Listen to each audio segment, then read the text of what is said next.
இந்தியாவில் செயற்கை நுண்ணறிவு தொழில்நுட்ப திட்டங்களை விரிவுபடுத்த கூகுள் நிறுவனம் திட்டமிட்டுள்ளது. மொழி தடைகளை தகர்த்தெறிவது, வேளாண் நடைமுறைகளை மேம்படுத்துவது போன்றவற்றில் ஈடுபட உள்ளது. கூகுள் நிறுவனத்தின் புதிய தயாரிப்புகள் நிர்வாகத்துறையின் இயக்குனர் அபிஷேக் பாப்னா மேற்கு வங்க மாநிலம் கோல்கட்டாவில் உள்ள IIM எனப்படும் இந்திய நிர்வாகவியல் மையத்தில் நடந்த நிகழ்ச்சி ஒன்றில் பங்கேற்றார். அப்பொழுது அவர் கூறியதாவது, செயற்கை நுண்ணறிவு தொழில்நுட்பத்தின் வாயிலாக சாட்பாட் எனப்படும் கம்ப்யூட்டருடன் உரையாடக்கூடிய வசதி அடங்கிய கூகுள் ஜெமினி என்ற தொழில்நுட்பத்தை அறிமுகம் செய்துள்ளோம். இது 9 இந்திய மொழிகள் உட்பட 40 மொழிகளில் செயல்படக்கூடியது. பல்வேறு துறைகளில் இந்த செயற்கை நுண்ணறிவு தொழில்நுட்பம் சிறப்பாக செயல்பட்டு வருகிறது. இதன் அடுத்த கட்டமாக மொழித்தடைகளை உடைத்தெறிவும் முயற்சியில் ஈடுபட்டுள்ளோம். நாட்டின் பொருளாதார வளர்ச்சியில் மொழித்தடையை உடைப்பது மிகவும் முக்கியமாகும்.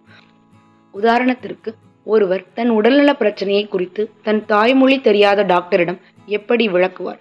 அதுபோல தன் மொழி தெரியாதவர்களிடம் ஒருவர் எப்படி வங்கி சேவைகளை பெறுவார்? இங்குதான் மொழித்தடையை உடைத்தெறிய வேண்டும். தற்பொழுது ஹிந்தி, பெங்காலி, குஜராத்தி, கன்னடா, மலையாளம், மராத்தி, தமிழ், தெலுங்கு, உருது ஆகிய இந்தி மொழிகளில் AI எனப்படும் செயற்கை நுண்ணறிவு சேவைகளை வழங்கி வருகிறோம். இதை பல மொழிகளுக்கும் விரிவுபடுத்த உள்ளோம். மேலும் ஏற்கனவே உள்ளவற்றை மேம்படுத்த திட்டமிட்டுள்ளோம். இதற்காக பெங்களூரு இந்திய அறிவியல் மையத்துடன் இணைந்து ப்ராஜெக்ட் வாணி என்ற விரிவாக்க திட்டத்தை செயல்படுத்த உள்ளோம். அதுபோலவே வேளாண் துறையில் நடைமுறைகளை மேம்படுத்துவதற்கான திட்டங்களும் உள்ளன. தற்போது தெலுங்கானா அரசுடன் இணைந்து இது தொடர்பான திட்டத்தை உருவாக்கி வருகிறோம். அதன் வெற்றியை தொடர்ந்து மற்ற மாநில அரசுகளுடன் இணைந்து செயல்பட உள்ளோம்.